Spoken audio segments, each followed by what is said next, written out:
the Prime Minister and the Field Marshal of Pakistan. They were with us right from the beginning. Incredible. In fact, they just put out a statement that they fully believe in this pact. It just came out just as I was walking on. They said, "Sir, you have a big notice from the Prime Minister of Pakistan and from the Field Marshal that they back this 100%.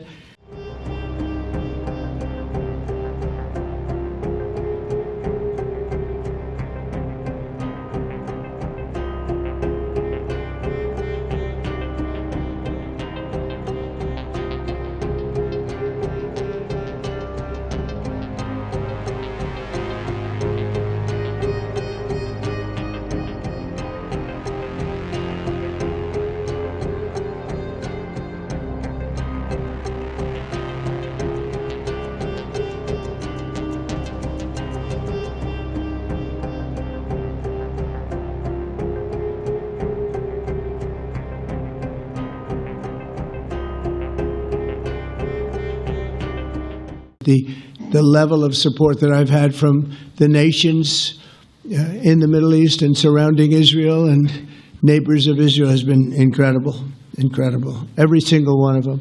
This afternoon, after extensive consultation with our friends and partners throughout the region, I'm formally releasing our principles for peace, which people have really liked, I must say.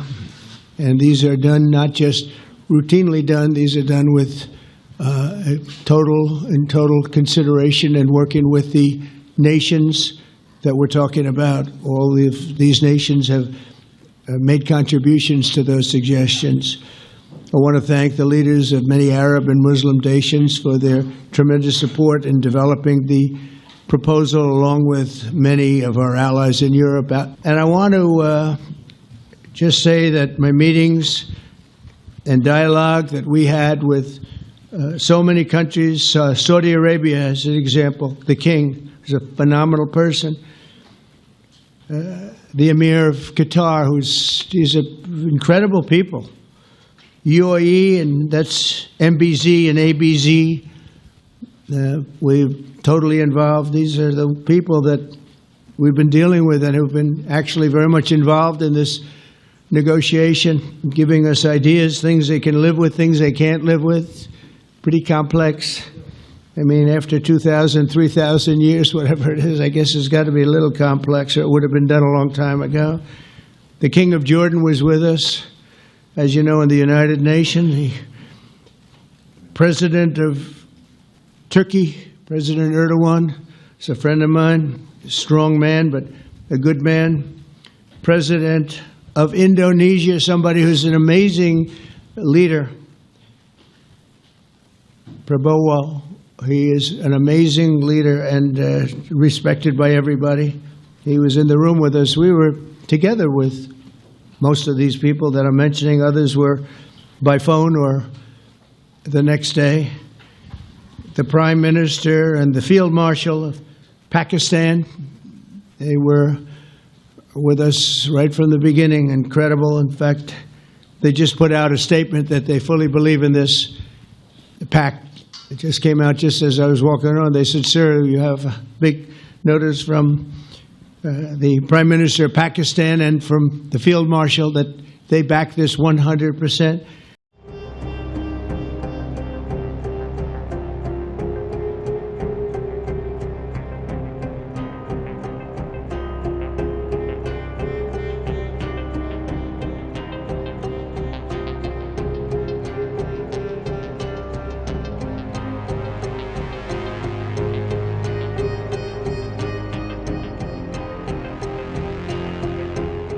Excellencies, the plight of the Palestinian people is one of the most heart-wrenching tragedies of our times.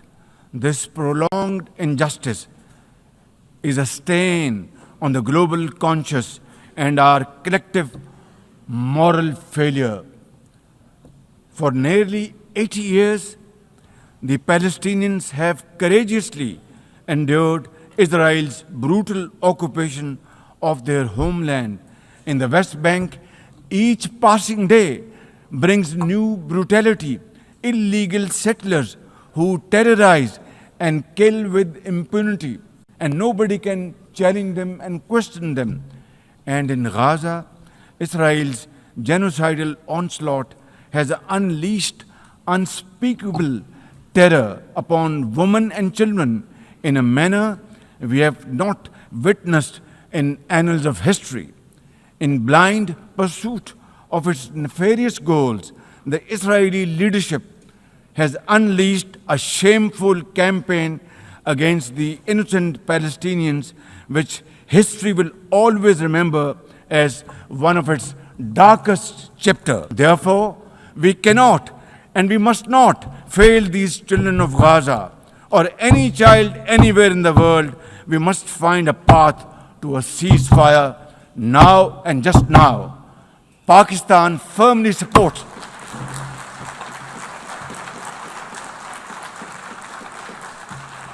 Ladies and gentlemen, Pakistan firmly supports the demand of the Palestinian people for the establishment of a sovereign Palestinian state with pre-1967 borders and Al-Quds Sharif as its capital.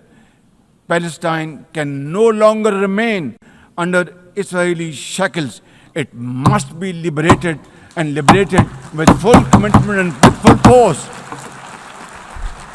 As far as Pakistan is concerned, we were among the first to recognize Palestinian statehood in 1988.